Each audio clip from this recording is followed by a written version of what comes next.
Bonjour à toutes et à tous, bienvenue sur Grand Lille TV, merci d'être fidèles au rendez-vous de l'info dans votre métropole lilloise en ce lundi 2 juin. Il est 7h30 et voici l'actualité du jour donc près de chez vous, le journal de la rédaction.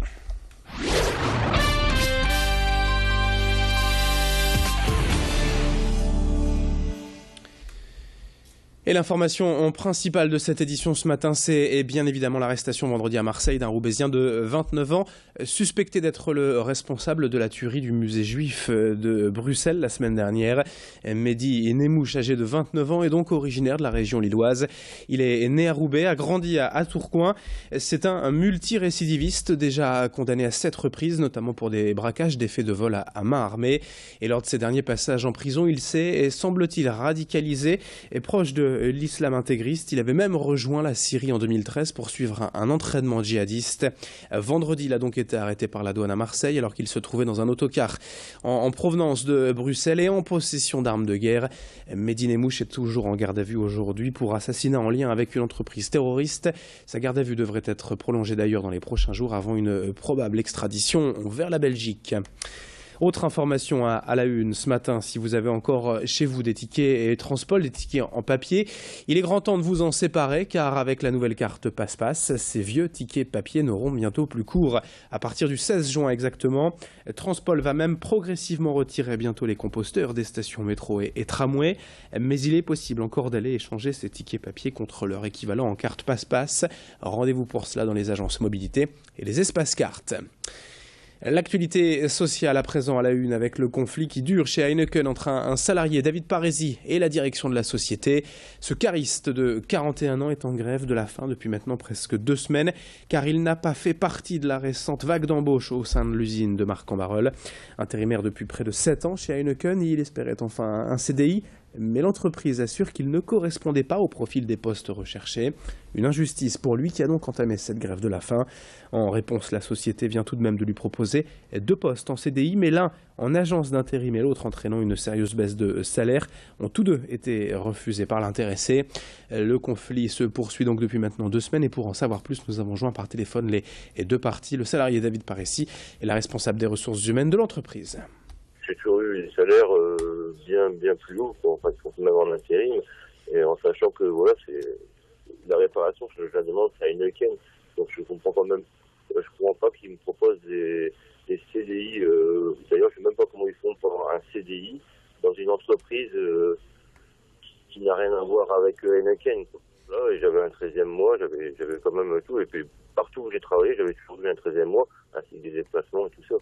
J'ai jamais fait en dessous de 1 500 € de salaire. Donc je peux pas vivre avec ça, c'est pas possible. Il s'agit, je vous le rappelle, d'un contrat à durée indéterminée. Donc les éléments liés au statut donc précaire de l'intérim, à savoir la prime de précarité et les congés payés, effectivement ne sont pas pris en compte dans une proposition de contrat à durée indéterminée. Sur ce point-là, la société D2L en fait garantit dans le cadre de ce contrat un salaire stable et pérenne pour M. Parisi, qui correspond à ses qualifications d'opérateur logistique. Et en complément, effectivement, sur les missions sur lesquelles M. Parisi sera détaché, il aura le différentiel qui s'applique dans l'entreprise dans laquelle il travaillera. Du social à l'économique, l'actualité, on enchaîne sur Grand Lille TV et quelques images pour parler aussi quand même des secteurs qui recrutent actuellement dans la région.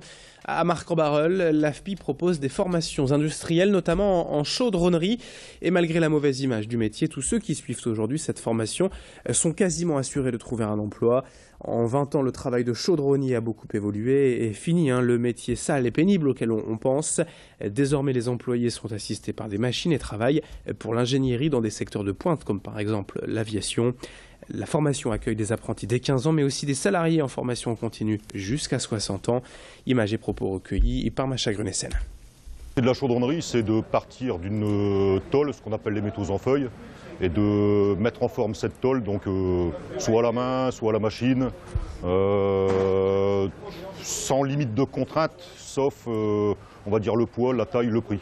Ça va de la cuve, ça va à la fabrication d'un Airbus, une fusée, une voiture, une machine à laver, un tube de rouge à lèvres. En fait, la chaudronnerie, vous allez la rencontrer partout.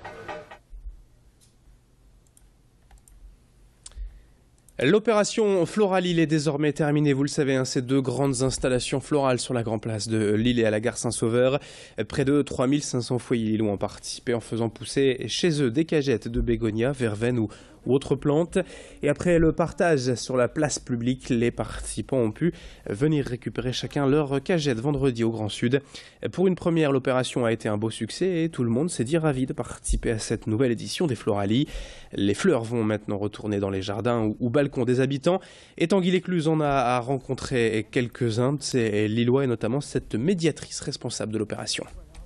L'idée, c'était avant tout d'inviter les gens à rempoter des cagettes pour créer des images de labyrinthes qui ont été conçues par un artiste qui s'appelle Mycostic.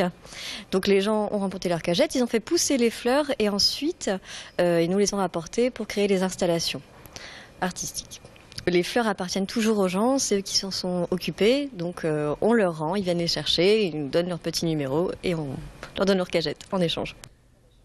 7h36 en direct sur Grand Lille TV en ce lundi matin. Fin de ce journal. Dans un instant, la météo et l'infotrafic à suivre. Très belle matinée à toutes et à tous.